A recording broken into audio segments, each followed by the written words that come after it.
وعلى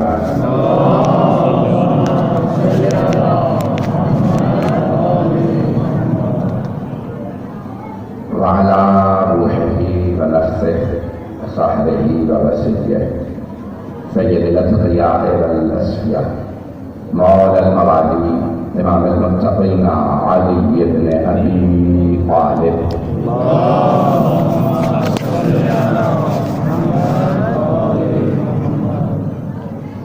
وعلى أوصيائه لا سيما بقية الله في الأرضين روحي وأرواح العالمين لتراب مقدمه الفدا واللعنة الدائمة على أعدائهم أجمعين من الآن إلى قيام يوم الدين. أما بعد فقد قال الله الحكيم في كتابه الكريم بسم الله الرحمن الرحيم يا أيها الذين آمنوا أطيعوا الله وأطيعوا الرسول وأولي الأمر منكم فإن تنازعتم في شيء فردوه إلى الله والرسول إن كنتم تؤمنون بالله واليوم الآخر ذلك خير وأحسن تأويلا. صدق الله العلي العظيم. صلوات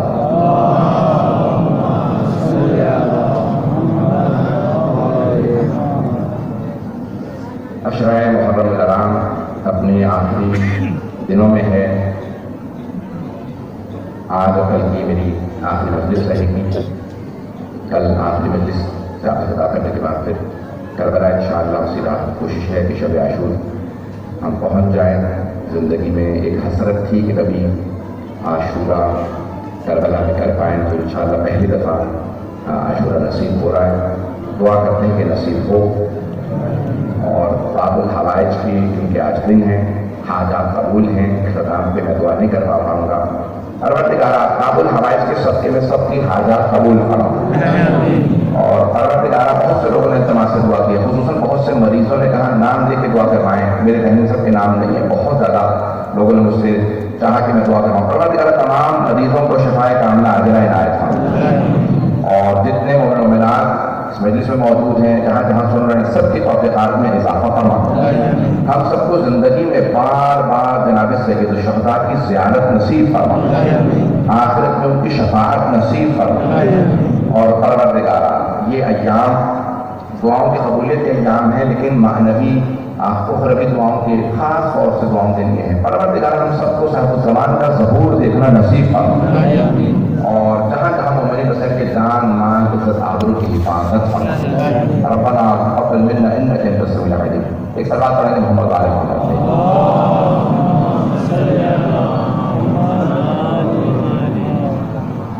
ایسا لیکن ہمیں اطاعت کے عنوان سے ہم نے سلسلے کو جاری رکھا.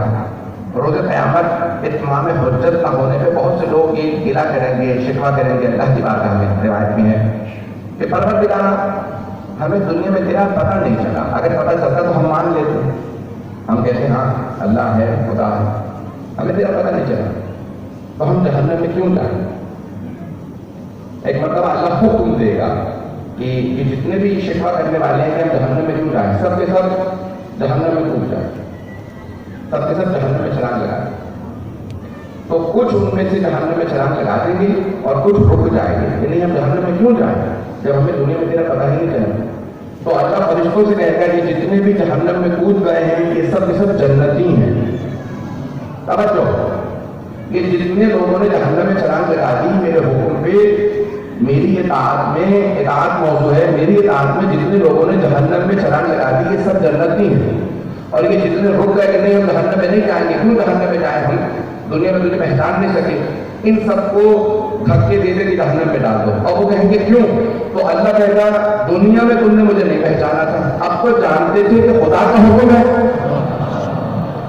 اب تو سب کو پتا تھا کہ اللہ نے حکم دیا کہ جہنم میں کود جاؤ. تو اللہ کہے گا جنہوں نے اب میرا حکم مانا ہے، اگر دنیا میں انہیں پتا چلتا تو وہاں بھی میرا حکم مانتے. جنہوں نے یہاں حکم نہیں مانا وہ وہاں پہ بھی میرا حکم نہ مانتے. تو آخری دوبارہ آخرت میں ایک موقع ملے گا، ایک اور موقع ملے گا. ان سب کو اللہ مدد دے گا کہ جنہیں پہچان نہیں، معرفت نہیں ہوئی. اطاعت واجب ہے، صرف اللہ کو ماننا کافی نہیں، اس کی اطاعت واجب ہے. رسول خدا کو صرف ماننا کافی نہیں، ان کی اطاعت واجب ہے. آل محمد علیہ السلام کو صرف ماننا کافی نہیں، ان کی اطاعت واجب ہے، جو وہ کہتے ہیں ویسا کرنا واجب ہے۔ اچھا ہے کہ آپ نے یہ آیت سن لی، اطیعوا اللہ و اطیعوا الرسول و اولی الامر منکم، خاص توجہ مجھے سننے میں چاہیے۔ اگر زیارت حضرت عباس ابن عقیل علیہ السلام پڑھیں جو امام جعفر الصادق علیہ السلام نے،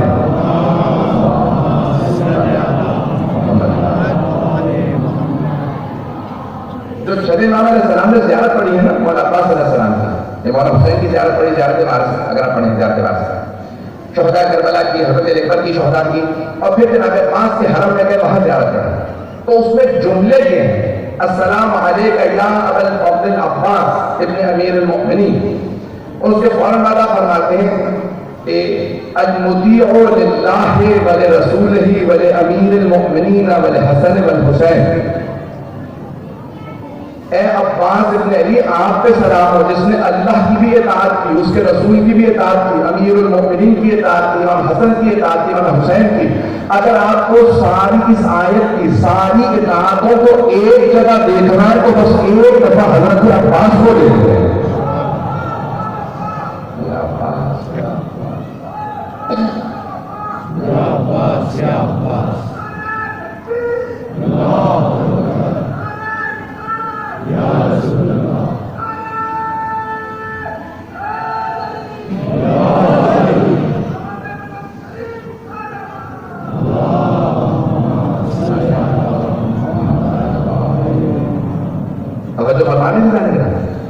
حضرت عباس ابن علی علیہ السلام سب سے بڑا مصداق ہے قرآن کی آیات کی۔ اگر آپ نے حقیقتاً تفسیر دیکھنی ہے کہ انہوں نے عمل کیا، عمل کر کے بتایا اور حق ادا کیا۔ ہم سب اطاعت کرتے ہیں، آپ بھی اطاعت کرتے ہیں، میں بھی، ہم حق ادا نہیں کر سکتے۔ توجہ، ہم اطاعت کرتے ہیں اللہ کی بھی، اللہ کے رسول کی بھی، امام کی، اولی الامر کی، 12 اماموں کی اطاعت کرتے ہیں، لیکن ہم حق ادا نہیں کر سکتے۔ جس ہستی نے حق ادا کیا، چھٹے امام نے انہیں سلام کیا۔ بھائی امام معصوم کا سلام کرنا یہ صرف رشتے کی وجہ سے نہیں میرے چچا، توجہ عزیزان گرامی، یہ صرف رشتے کی وجہ سے نہیں ہے کہ چچا ہے میرے، چھٹے امام یہ نہیں کہتے کیونکہ چچا ہے سلام کر رہا ہوں۔ چچا اور بھی تھے لیکن جو جناب عباس کا مقام ہے وہ اوروں کا نہیں۔ توجہ، چھٹے امام یہ سمجھا رہے ہیں کہ جیسے پیغمبر اسلام کے چچا اور بھی تھے، جو مقام ابو طالب کا تھا اوروں کا نہیں۔ آپ نے بھی، سرور کائنات نے بھی جو محبت، جو عزت اور جو آپ نے پوری زندگی جناب ابو طالب کے ساتھ اپنی محبتوں کا اظہار کیا وہ کسی اور سے نہیں۔ تو حضرات گرامی، اطاعت اللہ کی عبادت ہے، معصومین کی عبادت نہیں ہے، لیکن اطاعت ہے، اور ان کی اطاعت ہی میں ہماری عبادت ہے۔ جملہ تو میں کہہ گیا ہوں بھائی، ہم رسول خدا کی عبادت نہیں کرتے، اطاعت کرتے ہیں، لیکن ان کی اطاعت ہی ہماری عبادت ہے۔ ایک اور جملہ پیش کر دیتا ہوں، شاید بات واضح ہو جائے۔ عزیزان گرامی، دیکھیں اب جو عابد کا فرق پیش کرنا چاہتا ہے، شیطان عابد تو بن گیا تھا، عبادت کرتا تھا بہت، بڑے سجدے کیے اس نے، اب نہ بن سکا۔ توجہ، خاص طور سے نوجوانوں بچوں کے لیے، میرے ایک دن بزرگ پہنچ جائے میرے لیے کافی نہیں، نوجوانوں کی توجہ چاہیے۔ عبادت بہت کرتا تھا، اب نہ بن سکا۔ اب یہ ہوتا ہے کہ جو محفوظ ہے اسے مان لیں۔ اللہ نے کہا اے ابلیس آدم کو سجدہ کر پروردگار تو جانتا ہے میں نے زمین پہ کوئی جگہ نہیں چھوڑی وہاں سجدہ نہ کیا ہو، جتنے سجدے کیے اس سے زیادہ کروں گا، یہ ایک سجدہ معاف کر دے۔ اللہ نے کہا سارے سجدے چھوڑ دے، بس یہ ایک سجدہ کر لے، میں تجھے سب کچھ معاف کر دوں گا، بس یہ ایک سجدہ کر لے۔ کیوں؟ یہ میرا بنایا ہوا ہے، یہ میرا بنایا ہوا نبی ہے، اسے میں نے خلیفہ بنایا۔ انی جاعل فی الارض خلیفہ، اسے میں نے خلیفہ بنایا۔ توجہ، اسے میں نے خلیفہ بنایا، میں نے خلیفہ بنایا۔ تو دیکھیں کتنی خلافتوں کے سلسلے چلے ہیں، بہت سے خلافتوں کے۔ آپ کے ذہن میں ہوگا خلافت راستہ ہے، خلافت بنو امیہ رہی، پھر عباسی رہی، خلافت ثانی آئی، امام المؤمنین کی خلافت رہی، پھر کہاں خلافت ہے؟ یہ سارے بنیادی سلسلے تھے۔ اللہ بنائے اسے ماننے سے انسان رضی اللہ بنتا ہے، اور اللہ کے بنائے ہوئے کا جب کوئی انکار کرتے تو اللہ اسی پر لعنت بھیجتا ہے۔ شیطان نے یہی کیا تھا، تو نے بنایا نہیں مانتا، سجدہ نہیں کروں گا، تو نے بنایا نہیں مانتا، اللہ نے کہا دیکھ اسے مان لے۔ یہ سجدوں کا خوف، عبادتوں کا خوف ہو لینا کہ میرے بنائے ہوئے کو ماننا، پتہ نہیں لوگ ہیں نہیں۔ آج بہت سے کہتے ہیں میں نے اتنے سجدے کیے، اتنے نمازیں پڑھی، اللہ کہتے ہیں کہ تو ذات کی بات ہے، یہ فروعت نہیں رہتے، یہ اصول تو صحیح کرو۔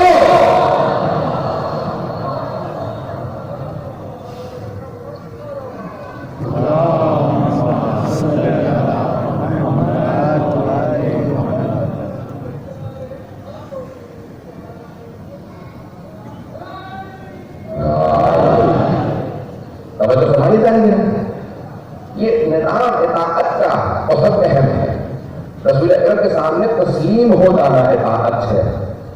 آپ حکمت پوچھ سکتے ہیں رسول اسلام سے، توجہ میں جملہ کہہ رہا ہوں، لفظ کہہ رہا ہوں، بعد مجھے احساس ہوتا ہے کہ لفظ کہاں شاید نہ پہنچا ہو۔ آپ حکمت پوچھ سکتے ہیں رسول خدا سے، کیا رسول خدا آپ کو حکم دیا؟ مانتا ہوں، میرے ساتھ آنسر دے، حکمت کیا ہے، اس کا فلسفہ کیا ہے، اس کی علت کیا ہے، اس کی وجہ کیا ہے، حکم کی اعتراض نہیں کر رہا، سمجھنا چاہ رہا ہوں۔ حکمت پوچھ سکتے ہیں، سوال نہیں اٹھا سکتے۔ آپ پہنچے توجہ فرما رہے ہیں کیا؟ آپ حکمت پوچھ سکتے ہیں، جناب علی سے کسی نے کہا یا علی یہ رسول خدا کا حکم ہے، یہ مختلف اگر مثلاً ایک ظرف نجس ہو جائے اسے پاک کیسے کیا جائے گا؟ تو اگر کتے نے منہ ڈال دیا تو 3 مرتبہ دھونا واجب ہے۔ پہلی مرتبہ پانی اور مٹی دونوں ملائیں، صرف 3 دفعہ پانی سے دھونے کافی نہیں، پہلی دفعہ پانی اور مٹی دونوں ملائیں اور اس کو پاک کریں، پھر 2 دفعہ خالص پانی سے دھوئیں، تب جا کے پاک ہوگا۔ یہ مٹی ہی سے کیوں دھوئیں؟ یہ اعتراض نہیں کر رہا، یہ حکمت پوچھ رہا۔ مولا امیر نے فرمایا کہ کیونکہ کتے کے لعاب رحم کے اندر ایک ایسا جراثیم ہوتا ہے جو پانی سے مرتا ہی نہیں ہے، اسے خاک ہی مارتی ہے، مٹی ہی مارتی ہے۔ 1400 برس گزرنے کے بعد سائنس نے دریافت کیا ریبیز کتوں سے پھیلتی ہے، اس کے اس دھوپ میں بہت سی بیماریاں ہیں۔ شریعت نے 1400 سال پہلے بتایا، ہمیں نہیں پتا تھا کہ فلسفہ کیا، حکمت کیا، بس ہمیں اتنا پتا تھا بتانے والے ہیں رسول خدا، انہیں وحی سے پتا چلا، بس ہمیں اتنا کافی ہے۔ یہ تو سائنس بعد میں بتائے، سائنس بعد میں بتائے کہ حکمت کیا ہے، دانائی کیا۔ ہمیں اتنا یقین ہے کہ رسول خدا نے کوئی بھی حکم دیا اس میں کوئی نہ کوئی حکمت ضرور ہے، حکم رسول خدا۔ یہ اور بات ہے ہم اس حکمت تک پہنچ سکیں یا نہ پہنچ سکیں، باتیں ہو رہی، لازمی نہیں کہ ہم اس حکمت تک پہنچ سکیں، لیکن ہمیں یہ یقین ہے کہ رسول خدا نے کسی نہ کسی حکمت کے تحت حکم دیا۔ یہ آپ سجدے کرتے ہیں، سجدے میں پیشانی کو مٹی میں رکھنے سے، یہاں پہ گلینڈ ہے،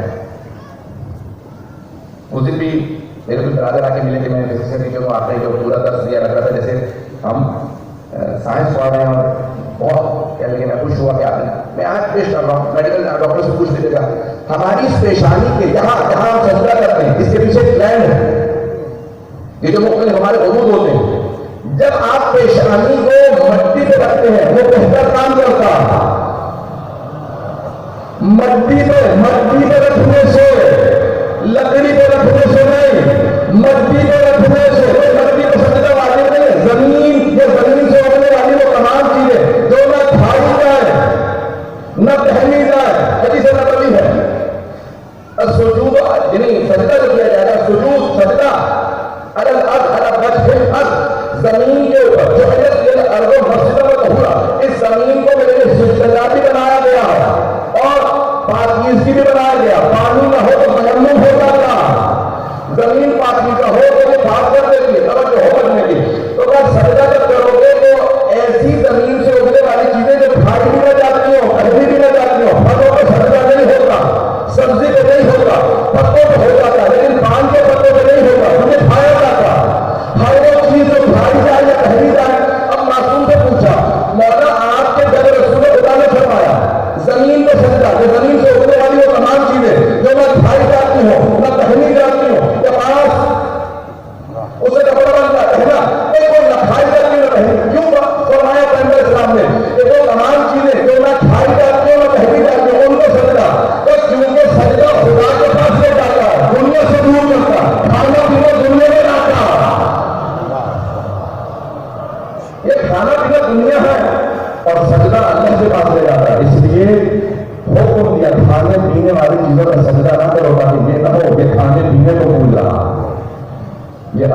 کی عبادت کر رہا ہے. اب مٹی پہ ہم سے ہمارے حضرات سوال کرتے ہیں مٹی پہ کیوں سجدہ کرتے ہیں؟ ہم کپڑے پہ بھی کر دیتے ہیں کیونکہ یہ کہنا بھی چاہتا ہے، اس لیے ہم سجدہ نہیں کر سکتے. اور ہم پابند ہیں چھٹے امام علیہ السلام کی. توجہ ہو، وہ بتائیں گے شریعت محمدی کیا، اہل البیت ادری بما فی البیت. گھر والے بہتر جانتے ہیں گھر میں کیا، اہل بیت بہتر جانتے ہیں محمد نے کیا فرمایا. اور ہم نے اہل بیت سے پوچھا تو امام نے کہا کہ پہننے والی چیز پہ کھانے والی چیز تو سجدہ نہیں ہوتا. توجہ ہو، اب ہم اطاعت کے پابند ہیں، ہم مطیع ہیں، ہم سوال نہیں اٹھا سکتے. امام نے بتایا زمین پہ یا زمین سے اڑنے والی چیزوں پہ سجدہ ہوگا، مٹی پہ ہاتھ پہ سجدہ ہوگا، یہی قبول ہوگا.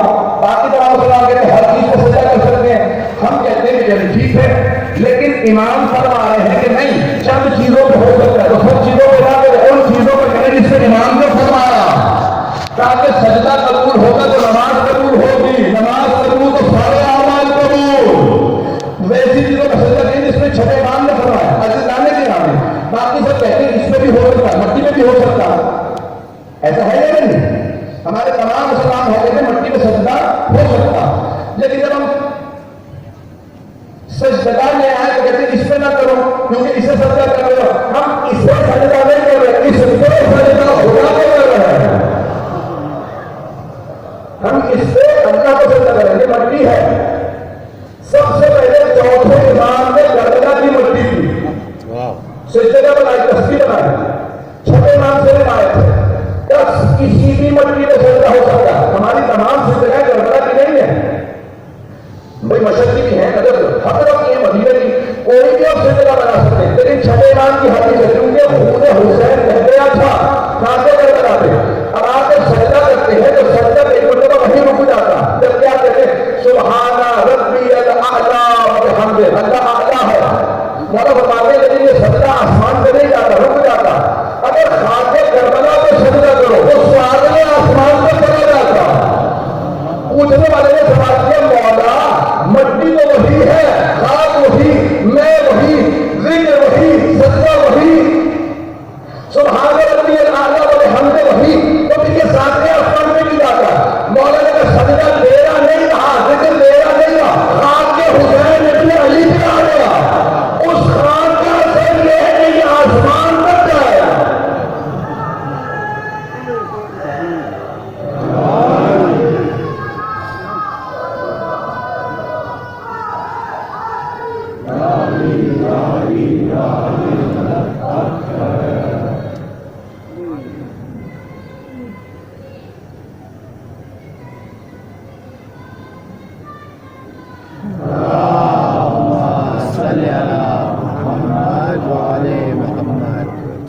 اس بچے کے اور اپنی تمام کی سلامتی کے لیے آواز بلند صلوات.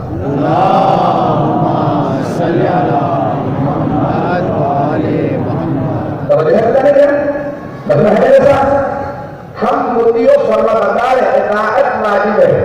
جب ہم نے اپنے پارا کے ناموں کو معصوم تسلیم کیا اور ہمیں حق نہیں کہ ہم سوال اٹھائے، ہم ان کے حکم و فرمان پہ جان دے سکتے ہیں، اعتراض نہیں کر سکتے. اس لیے جو امام نے کہہ دیا ہمارے لیے حد عام ہے. وہ آخری بات ہے ہمارے لیے جو کہ ہمیں ہمارے امام نے بتایا کہ سرور کائنات نے ایسے وضو کیا، ایسے انہوں نے نماز پڑھی، اس طرح سے سجدہ کیا. اب ہمیں حق نہیں ہے کہ کیونکہ ہم نے معصوم مانتے ہیں کہ ہم سوال اٹھائیں. ہم نے نہیں دیکھا، توجہ ہمیں دیکھا لے کر دیکھے گا. اللہ کے آگے جب نماز پڑھتے ہیں محراب میں مثال کے طور پہ اس طرف قبلہ تو سب کا رخ قبلے کی طرف ہوتا، ایسا ہے یا نہیں؟ سب کا رخ قبلے کی طرف ہوتا. جو نماز پڑھانا وہ سب سے آگے ہوتا. نماز پڑھانے والے کا رخ قبلے کی طرف اور جتنے پیچھے نماز پڑھ رہے ہیں ان کا رخ قبلے کی طرف. جو نماز پڑھا رہا ہے اس کی پشت ہے لوگوں کی طرف. اب پشت سے معلوم نہیں کہ نماز پڑھانے والے کا انداز کیا ہے، نہیں پہنچا سکا، نہیں معلوم انداز کیا ہے، کیسے نماز پڑھ رہے ہیں، آنکھیں بند ہے کھلی ہے، ہاتھ بند ہے کھلے ہیں، سجدہ کیسے ہے. اب رسول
اب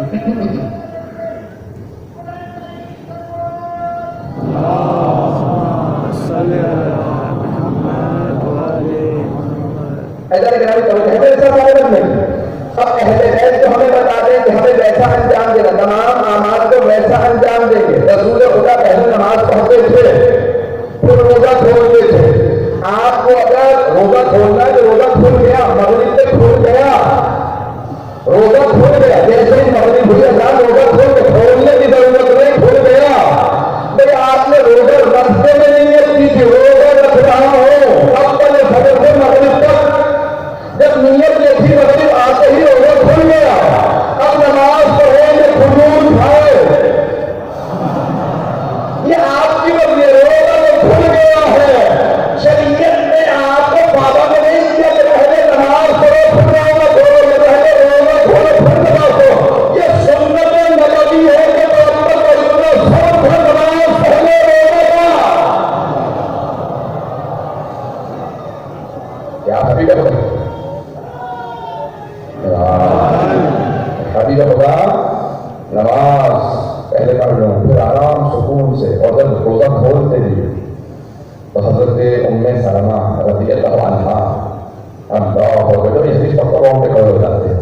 آپ فرماتی ہیں کہ جب کھاتے تھے کھانا افطار کیا، سارے دن کا روزہ ہے، تو کیسے کھاتے تھے، کتنا کھاتے تھے؟ صحابہ پوچھ رہے ہیں، اے ام المؤمنین آپ پیغمبر دے رہے، ہم جاننا چاہتے ہیں پیغمبر کتنا کھاتے تھے؟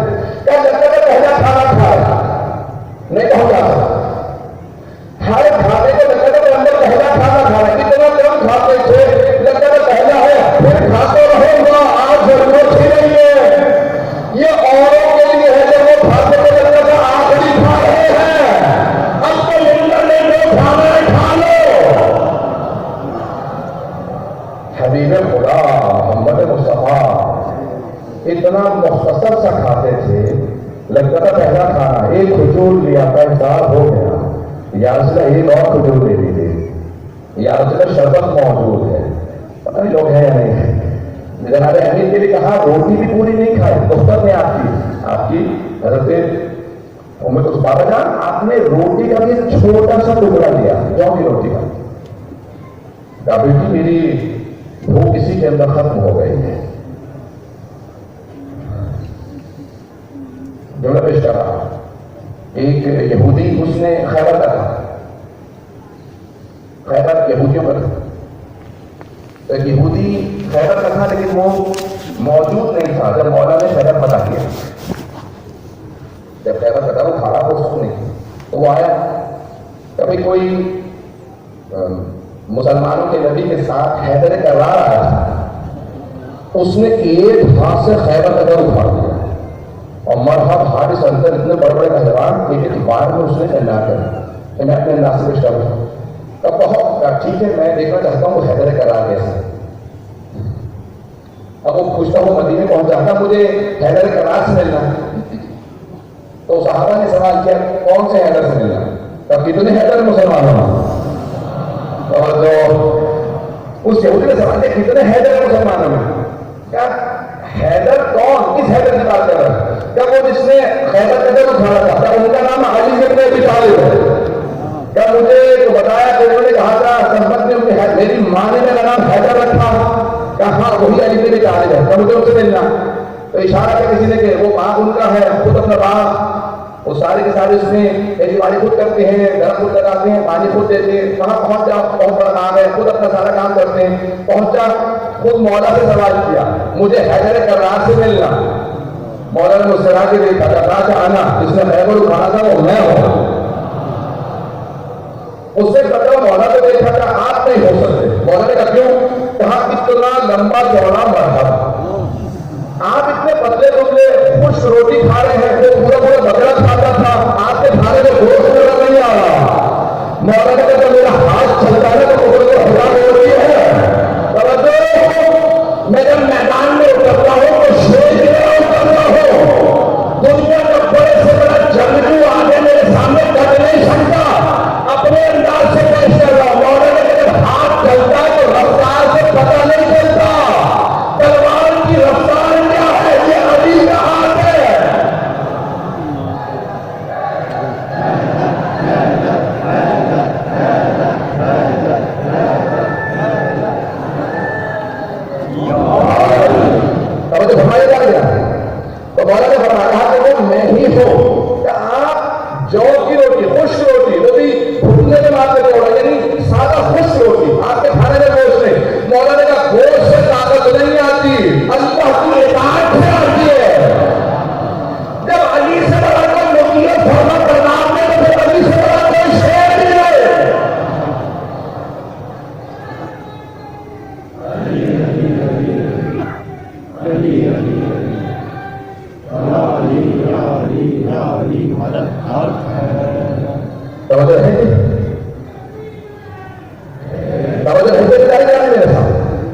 عزیزان گرامی اطاعت انسان کو قدرت دیتی ہے، طاقت دیتی ہے۔ حدیث سن لیجیے امام جعفر الصادق علیہ السلام،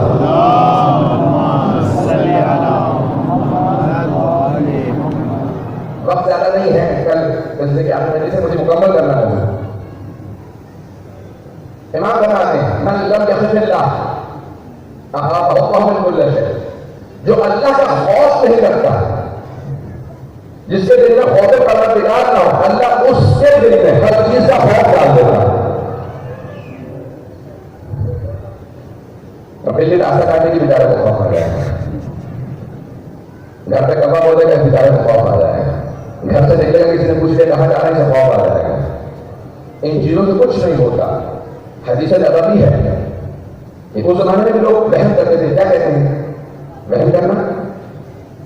تو اس زمانے میں بھی لوگ وہم کرتے تھے، یا رسول اللہ یہ ہو گیا تو ایسا ہو جائے گا، کہا وہم نہ کرو، کچھ نہیں ہوگا، لیکن اگر تمہارا عقیدہ ہے نا کہ ایسا ہوگا تو پھر ضرور ہوگا۔ اس لیے نہیں کہ اس بیچاری دلی میں کچھ تھا، ساری دلی میں راستہ ڈالا تو میرا حادثہ ہو جائے گا، دلی میں کچھ نہیں تھا، تمہارے عقیدے میں ہے، جو تم سوچو گے ویسا ہی ہوگا۔ پانچ امام فرماتے ہیں جو سوچو گے نا کہ اللہ میرے ساتھ ایسا کرے گا، اللہ ویسا ہی کرے گا۔ میری تو قسمت ہی خراب ہے، میرا تو کبھی بھلا ہوگا ہی نہیں، اللہ مجھے کبھی بھی کچھ نہیں دے گا، تو پھر کچھ نہیں دے گا۔ جب یہی سوچتے رہو گے اللہ مجھے کچھ نہیں دے گا، تو اللہ کچھ نہیں دے گا، کیونکہ تمہارا پہلے سے اعتقاد کیا اللہ کچھ نہیں دے گا۔ مجھے خدا بہت نوازے گا حسین کے صدقے میں حسین کا نام والا ہوں، مجھے خدا محروم کیسے کر سکتا، خالی ہاتھ کیسے نہیں کر سکتا، وہ خالی ہاتھ نہیں ڈالتا جو ہے کہاں اچھا رکھتا۔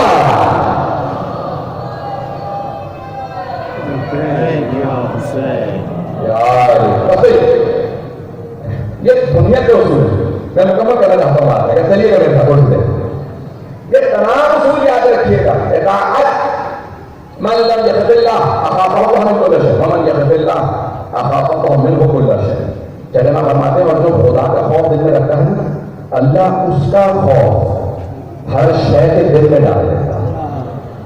اب وہ بوڑھا ہوگا، ہاتھ میں عصا ہوگا، ٹانگیں کمزور ہوں گی، بینائی کمزور ہوگی، بازو کمزور ہوں گے، جہاں سے گزرے گا ہر آدمی کہے گا بزرگ آ رہے ہیں۔ اور جو یہ اس کا خوف خدا لوگوں کو روک ڈال رہا ہے، جانے کے ابھی اللہ کا خوف دلوں میں لے آئیے۔ اللہ کہہ رہا ہے کہ پھر میں صلوات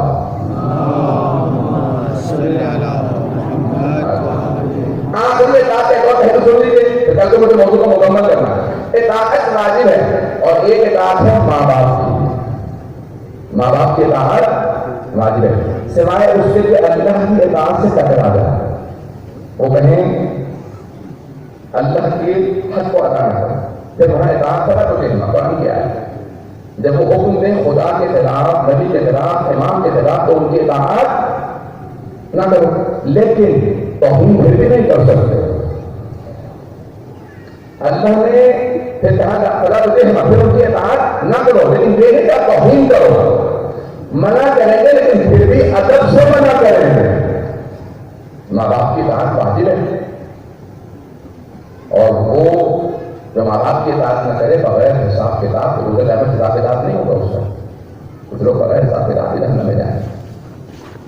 اس لیے ماں باپ کی اطاعت واجب ہے، سب دنیا نے کہا، لیکن اللہ کے ماں باپ کی اطاعت واجب، اور سب سے بڑی اس کی بھی مثال حضرت عباس ابن علی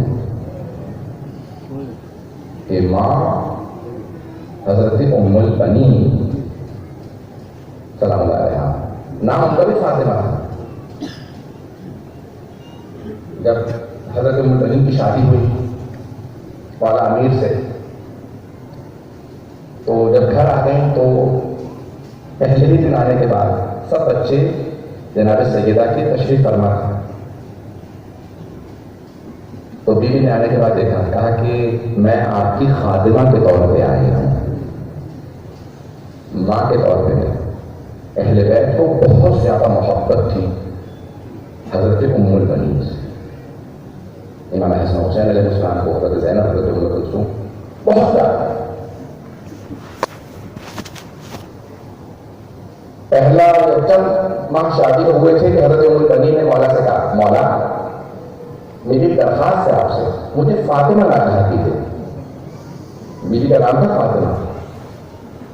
کہا کیوں کہا مولا جب بھی آپ کہتے ہیں نا فاطمہ تو میں دیکھتی ہوں سجدہ کے سارے بچوں کی نگاہیں ماں کو تلاش کرنے لگتی ہیں، ان کی آنکھیں توڑنے لگتی ہیں. ماں کا نام سنتے ہی امام حسن حسین جناب زینب ام کلثوم علیہ السلام تڑپنے لگتے ہیں، تلاش کرتی ہیں ان کی آنکھیں. ہماری ماں کا نام آیا ہے، مولا میری درخواست سے مجھے فاطمہ آ گیا. مولا نے کہا ٹھیک ہے، آج سے آپ کا لقب ام البنین، شیر جیسے بیٹوں کی ماں. بیوی کے پھر 4 بیٹے ہوئے، چاروں کربلا میں شہید ہوئے. حضرت عباس بہت کم سن تھے. جناب ام البنین سلامت علیہ نے ایک وصیت کی کہ بیٹا عباس میری ایک وصیت ہے. اماں فرمائیے بیٹا حسن حسین علیہ السلام کو کبھی بھی بھائی مانا، ایک 23 برس پڑے اور ایک 22 برس. کبھی بھیا کہنا بولا، کبھی بھائی نہ کہنا. کہا اماں کیا وہ میرے بھائی نہیں ہیں؟ کہا بیٹا وہ آپ کے بھائی ہیں لیکن وہ فاطمہ کے بیٹے ہیں. کہا اماں میں. کہا بیٹا آپ کلبی سے بیٹے جناب ام البنین سردار کی بیٹی حزام، آپ کے والد کا نام حزام ہے، فاطمہ ہے، حزام سردار کے اپنے قبیلے میں. لیکن کہنے کے کہا میں حضرت فاطمہ کی کنیز ہوں، تم کنیز کی بیٹی. تب میں کیسے بولاؤں؟ کہ ہمیشہ کہنا سیدی و مولا، میرے آقا میرے مولا. آقا اور مولا کیسے بلانا؟ پھر پوری زندگی حضرت عباس نے مولا حسن و مولا حسین کو بھائی نے کہا، ہمیشہ کہتے تھے سیدی و مولا. ایک آدمی نے کہا عباس اب آپ جوان ہو گئے، خوبصورت نہیں ہے، بھائیوں کے ساتھ کیوں نہیں چلتے؟ کانے سے کانا کیوں نہیں ملاتے؟ ہمیشہ پیچھے کیوں چلتے ہیں؟ کہا وہ حضرت زہرا کے بیٹے ہیں، میں ان کا مطیع و فرمانبردار ہوں، اطاعت گزار ہوں، میں اطاعت کرتا ہوں. میری ماں کی وصیت ہے، میں آنکھوں میں آنسو دیکھ رہا ہوں. میرا آج آپ سے وعدہ ہے، مجھے میدان کربلا کے 6 سالات کے مسائل پڑھنے ہیں. اس سے پہلے کہ میں شہادت پتہ نہیں پڑھتا ہوں کہ نہیں، جب جناب ام البنین کو خبر ملی تھی مدینے میں کہ بیوی کے 4 بیٹے کربلا میں مارے گئے، تو جناب ام البنین آنکھوں میں موجے اتر آیا، دیکھ نہیں پایا. اپنے پوتے حضرت فضل سے کہا، حضرت عباس کے بیٹے سے کہا بیٹا مجھے مسجد نبوی لے چلے. بشیر نے اعلان کیا الا یا اہل یثرب لا مقام لکم بہا قتل الحسین بکربلا. اے یثرب والے، نہیں کہا مدینہ والے، جس نبی کی وجہ سے کہا تھا نا یہ یثرب نہیں ہے، مدینہ تو نبی ہے، اسی نبی کے نواسے کو کلمہ گو نے مار دیا. اب اسے دوبارہ یثرب کر دو. تو کہا کہ اے یثرب والوں حسین مارے گئے، حسین اور بغیر یہ نہیں پتا کون سے حسین. جناب ام البنین کے کانوں میں آواز ہے حسین مارے گئے. پوتے سے کہا مجھے فوراً مسجد نبوی لے چل. بیوی نے سر کو اٹھا لیا، ہاتھ میں عصا لیا، ایک ہاتھ پوتے کے کاندھوں پہ رکھا، مسجد میں آئی. بولتے میں تھی بشیر کو معلوم نہیں تھا بیوی کون. بس ایک سوال ہے بشیر یہ کون سا حسین مارا گیا؟ بشیر نے کہا بیوی آپ کو نہیں معلوم، نواسہ رسول حسین، علی کا لال حسین، زہرا کے دل کا چین حسین مارا. بیوی کے ہاتھ سے ایسا گر گیا. کہا بشیر میں کیسے مانوں؟ عباس کی بولتے میں حسین مارا گیا. ابھی تک بشیر کو نہیں معلوم کہ کون. کیا بیوی آپ نے غلط سنا؟ پہلے عباس مارے گئے، بعد میں حسین مارے. ابھی کوئی تیسرا سوال دیکھا بشیر میں کیسے مان لوں؟ علی کا شیر دیکھا تو جاننا کر سکا، عباس کیسے مارا گیا، کیسے جاننا کر سکا؟ میں کر دیکھے گا. بشیر نے مرتبہ کہا بیوی جب عباس کے سر میں گولی لگا، عباس گھوڑے کی زین پر سنبھل نہیں سکے، زمین پہ گر گئے. بیوی کے آنسو تو بہ رہے تھے لیکن بیوی علی کی سوچ رہی تھی. تو اب بشیر تو عباس کو جانتا نہیں ہو، بشیر میں عباس کی ماں ہوں، بشیر میں نے اپنی آنکھوں سے دیکھا، میرا عباس دو انگلیوں سے پھول کو زمین پہ پھینکتا تھا، کیسے معلوم؟ پھول عباس کے سر میں لگا، عباس بول نہیں سکا۔ ایک مرتبہ بشیر نے بڑے ادب سے کہا کہ جب پھول لگا عباس کے بازو میں، ایک مرتبہ جناب عمر زمین کا آنسا گیا، زمین پہ گر گئی، اس نے ہاتھ مارنے کا بھی واہ عباس، ہائے عباس، ہائے عباس۔ اب بشیر نے سوال کیا کہ اس بات میں آپ کو اتنا رولا دیا کہ بشیر تو نے میرا کلمہ ضرور کر دیا۔ بشیر جب کوئی شخصرات دیتا ہے نا گھوڑے سے، وہ ہاتھوں کا سہارا لیتا، اور اگر کسی کے بازو کا ہو جب وہ زمین پہ گرتا ہے نا اس کا چہرہ زمین پہ لگتا ہے۔ بشیر اپنی سوچ سے رو رہی ہے، شیر نے کہا عباس جب ہاتھ نیچے گرا کیسے ہوگا؟ بیوی روتے ہوئے اٹھی، ایک مرتبہ کہا فضل ذرا مجھے جنت البقیع لے جاؤ۔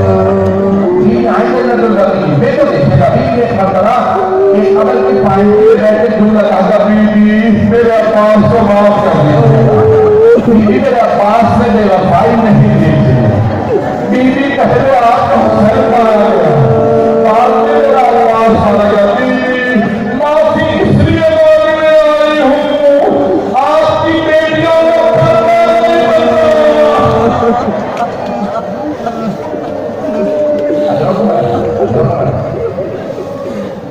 شہادت اور وہ شہادت جناب عباس سے علی۔ ایک مرتبہ صبح عاشور ہوئی، جناب عباس نے مولا حسین کی خدمت میں کہا مولا اجازت ہے میں میدان کربلا میں جنگ کے لیے جانا چاہتا ہوں۔ کہ نہیں عباس آپ میری فوج کی سپہ سالار ہیں، اگر آپ چلے گئے میری فوج کو سپہ سالاری کون کرے گا؟ کون انہیں جوڑ کے رکھے گا؟ نہیں عباس آپ کو اجازت نہیں۔ اتنے میں کچھ ہی دیر بعد جناب مسلم میں عثمان کا لاشا آیا، جناب شہید کا لاشا آیا۔ مولا نے مطلب جناب عباس سے دوبارہ کہا مولا یہ بزرگ اصحاب بھوکے پیاسے کیسے لڑ سکتے ہیں؟ مولا مجھے اجازت دیجیے میں دشمنوں کو دیکھ لوں گا۔ مولا نے کہا عباس آپ میری فوج کے سپہ سالار ہیں، اتنے میں سمجھ کا وقت قریب آیا اور محمد کے لاشے آئے۔ ایک مرتبہ جناب عباس نے کہا مولا گودوں کے پالے بچے مارے جائے، مولا مجھے کچھ دیر اجازت دیجیے، یہ بچے ہیں کیسے لڑ پائیں گے؟ مولا میں دشمنوں کو اکیلا دیکھ لوں تو مجھے اجازت دیجیے۔ کہنے کے پاس آپ میری فوج کی سپہ سالار ہیں۔ ظہر کا وقت گزر گیا، ایک مرتبہ جناب عباس آئے، جب مولا نے کہا نا آپ میری فوج کی سپہ سالار ہیں، جناب عباس کے آنسو بہنے لگے۔ یا مولا وہ فوج کہاں ہے جس کو میں سپہ سالار ہوں؟ ایک مرتبہ جناب عباس خیموں کے سامنے تلوار بھی لے کے آئے تھے۔ کون سا خیمہ تھا؟ جہاں مشکیزیں رکھے گئے۔ ایک مرتبہ جناب عباس کے کانوں میں آواز آئی کہ کچھ بچے رو رہے ہیں۔ آپ اندر میں دیکھا کہ ایک بچی مشکیزیں ہلا ہلا کے دیکھ رہی ہے، شاید پانی رہ گیا ہو۔ مولا عباس سے دیکھا کہ چھوٹی سی بیوی ہے، وہ مشکیزہ ہٹا رہی ہے، پانی نہیں دے رہا، پھر وہ لبوں پہ مشکیزہ لگا کے شاید مجھے ٹھنڈک مل رہا ہے۔ مولا عباس سے پوچھا بیوی سکینہ کیا بات ہے؟ کیا کہتا مجھے بہت پیاس لگی ہے۔ مولا عباس سے کہا بیوی پھر آپ نے بابا سے کہیں مجھے پانی لانے کی اجازت ہے۔ بیوی نے مشکیزہ کہتا بابا جیسا سے کہیں ہمیں پانی لا دے، ہم بہت پیاسے ہیں۔ مولا عباس کو ایک مرتبہ مولا حسین نے دیکھا، عباس اب آپ ایسی سفارش آئے میں رد نہیں کر سکتا، عباس آپ کو پانی لانے کی اجازت ہے۔ جناب عباس نے فوراً اگر ہاتھ میں لیا مشکیزہ کانٹے میں رکھا کہ میں بھی پانی لاتا ہوں۔ مولا حسین نے کہا عباس جانے سے پہلے ذرا آخری مرتبہ زینب سے مل لیا۔ مولا عباس اس خیمے میں آیا ہے جناب زینب کی۔ ایک مرتبہ جناب عباس نے خیمے کے باہر کھڑے ہو کے آواز دی بیوی الوداع، بیوی خدا حافظ۔ جناب زینب نے خیمے کا پردہ ہٹایا، ایک مرتبہ کا عباس ذرا خیمے میں آؤ۔ جناب عباس خیمے میں آئے، 34 طرف سے جناب زینب 56 طرف سے۔ جناب زینب کے سفید بال ایک مرتبہ جناب عباس سے جناب زینب نے کہا عباس، اور بہت بدل سے جناب عباس نے کہا عباس ذرا میری طرف دیکھو۔